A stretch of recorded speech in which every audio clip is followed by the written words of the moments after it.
today with a 1994 grad, Nelson Yoder.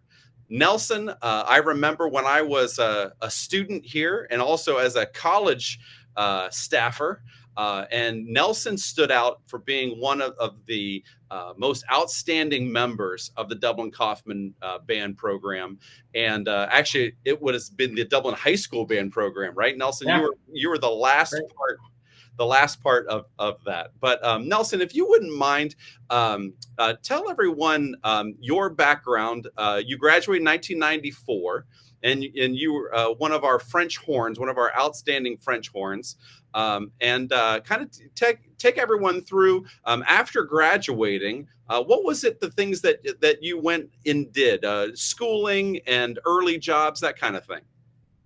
After I graduated, I went to Ball State and got my master's degree in architecture, or bachelor's degree in architecture, sorry, and then a master's in business at University of Cincinnati. And during the time that I was in high school, if you would ask me, what would you want to be when you grow up, right? Which is the question that all high schoolers get. If you'd asked me in school, I would have told you that I'm going to be an engineer. Up until my senior year in high school, I was pretty good at math and science, but also into art and music. But I just always thought I was just going to end up, as an engineer. And it really wasn't until my senior year in high school when I started to figure out that I really needed something that used both the left side of my brain and the right side of my brain with everything that had been going on, over the past few years. And I think that the fact that I had been in the band and been so active in music is something that really helped open doors for me as I was looking to go to college, looking to go to architecture school and then ultimately business school, and having the well-rounded resume that really was able to kind of catch the admissions folks' eyes as they go through their calculus, and everyone's looking for well-rounded folks. And I think band really gave me an edge in that way. So I was able to get into very restrictive or very difficult to get into architectural program at a very low acceptance rate, and then move on to business school after that. And after I graduated from business school in 2000, then I headed out into the workforce. So I became an architect first, sat for my license, and then started to use my master's in business, which was focused in finance and in real estate development. Right after the crash happened, and started moving into real estate development, and that ultimately led me to where I've been since 2012, which is a principal with Crawford Development here in Dublin. Well, I remember reading the papers here, the local papers. This is going to be, I'm not great on dates, but about 10, 12 years ago, and you're probably going to correct me on this. And I started seeing Nelson Yoder's name come up in the local papers, talking about the Bridge Park area. There was this dream of the city of Dublin to take Bridge Park, take what was it, the shopping center there and the driving range that was there, and turn it into something special. And I kept seeing your name come up. So tell everyone what was your role in now we all know what Bridge Park is, but tell us what your role was throughout that whole time. It's been really rewarding to be able to be a part of this whole process with the city and with the community back since 2012, which is really when we started our development company here in Columbus. And I came on board with a group that owned and managed 8,000 apartments, and I come from a background of working on some really complicated mixed-use projects all over the country, and started working on our hometown, right, Dublin, Ohio, which is really fun. Especially because the firm that I was a part of had left Dublin. We officed up here in Dublin through 2010, and I saw us move down to Grandview because that's where all the young folks wanted to go. And seeing that happen, and kind of seeing the writing on the wall that my old hometown was starting to maybe lose some of its relevance to people that were my age and younger, without having the ability to have a walkable community and a lot of more dense residential and restaurants and other things like that. Really is what drew me to start focusing on working here in Bridge Park, is how to help the hometown. The city had already started all the way back in 2009 or 2010 master planning the 1,000 acres that is the Bradstreet district. It goes all the way from Sawmill Road all the way over to Metro Center. And so when we showed up in 2012, we really just started working on one little part of Bridge Park, or of the Bradstreet district. And one thing led to another. We started with one piece of property, and then that grew to another one, grew to another one. And we were able to work right alongside with the city on implementing the plan that they had started many years ago, with our own creative ideas that we had to try to make this work. And it's been one of the probably the best public-private partnership that any of us know of in Midwest, if not the country. And the city and Crawford have won some significant awards for having gone through that process. And it's just a matter of everyone being in the right place at the right time to make something like this happen. Well, you can just tell how much this Bridge Park means to you. You can just see it in your eyes. What is it though? Now that you're working on other projects, and now your team is going around, and people from all over the nation are calling you to ask for your expertise. What is it that you just love about your day-to-day job? Definitely, what I love about it is the same thing that I was looking for when I was leaving high school. Right? It's how can I combine some creativity with some of the left brain logic and objective kind of analysis that I love to do. So the best part about my day-to-day job is, well, first of all, the team that we have here is just incredible. The teamwork that we have here, reminds me of great teams that we've had all the way through the time that I've grown up, even in band when I was at Dublin. So being to be able to just work with and surround myself really with some amazing people is great. And be able to see projects go from an idea going through the really complicated vetting process where we have to go over a bunch of hurdles as to whether or not a project will lease, if it's financeable, if the construction costs are going to be in line, if we can get it approved for the zoning, and ultimately if we can build the project and then see it occupied. So it's the most fun thing about my day-to-day work, besides working with some great people, is just being able to tackle some of the most complex problems that there are out there in our industry. Well, you already hinted to one of the things that I wanted to talk about. You mentioned that you were wanting to be possibly an engineer when you were in high school, and not that you're not using some of that stuff in your day-to-day life. But looking back to when you were a junior and senior, what advice would you give somebody who was looking for their vocation? You sound like a person that had a little bit of a career shift, and so what is it that you would say to somebody as they were looking at, what do they want to major in college and or be their vocation? I think being honest with yourself about what you love to do is important. I had fallen into the idea of the engineer track, right? Because it sounded like something I wanted to get into, and ultimately decided to go a little bit of a different direction, which really was pursuing what I thought I would love. And ultimately that's what it's all about, right? So I'm here at work every day, and it doesn't feel like work, and I'm able to be very successful at what I'm doing, because I'm passionate about and really enjoy the effort that I have to go through every day. So, I would say just be true to what it is that you're passionate about, and be open to looking at different options, and not zeroing in on just one idea of what someone else might think is good for you, or that you might think is the right fit for you. I always tell our seniors that if you asked me what I was going to be doing, my answer was I was going to Miami University to study business administration.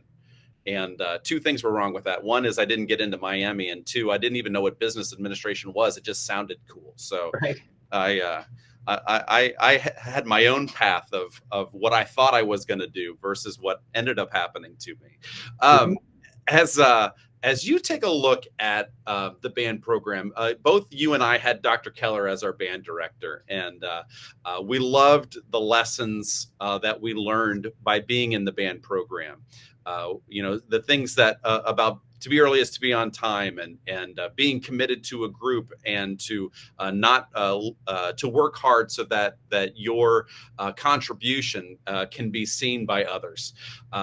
So as you take a look at your own background in the band program, what were some of the life skills that you kind of still maybe draw upon, as far as some of the things that you learned through the band program that still are with you to this day? I think the work ethic is one thing, and you hit the nail on the head. And being able to work together on some really hard things with a group of regular kids. I still go and watch the band play now, and one of my nieces is in drum corps. I'll watch her play on YouTube or whatever. I look at this and I just think, wow. I mean, I can't believe you have kids that are 14 years old, 15 years old, that are out there memorizing music, memorizing a show. And all of that effort that you put in from memorization, teamwork, working together, really just is life changing. Whether or not you realize it at the time or not, I certainly didn't. I just thought I was doing what I was doing. But looking back on it, I realized that you do really exciting, hard things that are building your character, building your brain in ways you don't even know. And has stuck with me to this very day. And do you have a favorite band memory? Like when you look back to your time, whether it be, the newness of it, you were the youngest of the Yoders, kind of like I'm the youngest of the Bradstreet. So we got to see our brothers and sisters, go through the program. But do you have a favorite band memory from back then? So many of them. Friday night football games, being able to go and travel, with the football team to all the games was always a lot of fun, even though we had some of the worst seats sometimes in the end zone.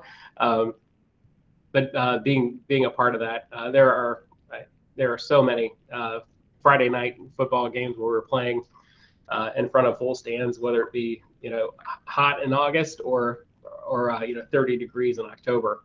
And there's a feeling that you get from performing that's definitely unlike anything that you get from any other thing. It's a rush. When you can feel you actually can feel the music when you're on the field, and you can see and feel the crowd reaction. For me, that is probably the best memory, and it's not just one particular. It's 20 or 30 moments in time that I can still feel and remember as being very, very special. I would assume that you were a squad leader in the band program. Were they both junior and senior year? Yeah. As you look back on some of the leadership opportunities that you were given, any lessons learned during that time? Any lessons through the leadership program that you think about to this day? Yeah. When I first was a freshman and came in, even though I was the third of the Yoders, right, I had two older sisters, I still saw seniors as being these very old, mature people, right, to look up to. And I really did, and learned a lot from them. And then by the time I was a junior, I felt like I was ready to step into that role. And as a junior, overseeing freshmen and helping to train them on what to do, or how to stand, or how to pass inspection, or how to play. It's something that you carry with you also. And nowadays it's working with a coworker on how to do something that they haven't done before, and that skill definitely stays with you too. Well, one of my favorite questions asking graduates, and especially successful business people such as yourself, as you take a look at how you were challenged in high school. We all face our own challenges in many different ways, and as you went through your own challenges, whether it be, marching band sometimes for our kids is new to us because, we don't have a youth athletics program, a DYA for marching band, so this is the first time that some of us maybe were out there and being physical, or maybe just the challenges of learning music and how to march, and the social aspects of things. So my question is if you had a chance to talk to your younger self, when you knew you were being challenged, either through Dr. Keller's teaching or through the band program itself, what would you tell yourself? What would the older Nelson Yoder tell the younger Nelson Yoder about those moments when you were being challenged? Well, to stick with it, right? It's so interesting to have the perspective you have now looking back. It's a really good question. Like, what would I tell myself to do it? I think that the good thing is that going through that process, really you're surrounded by other people who are all doing the same thing at the same time, right? So, including upperclassmen that are there who have been through it before. They've played on a Friday night when it was 35 degrees before too, or they've been to a contest, or they've done whatever.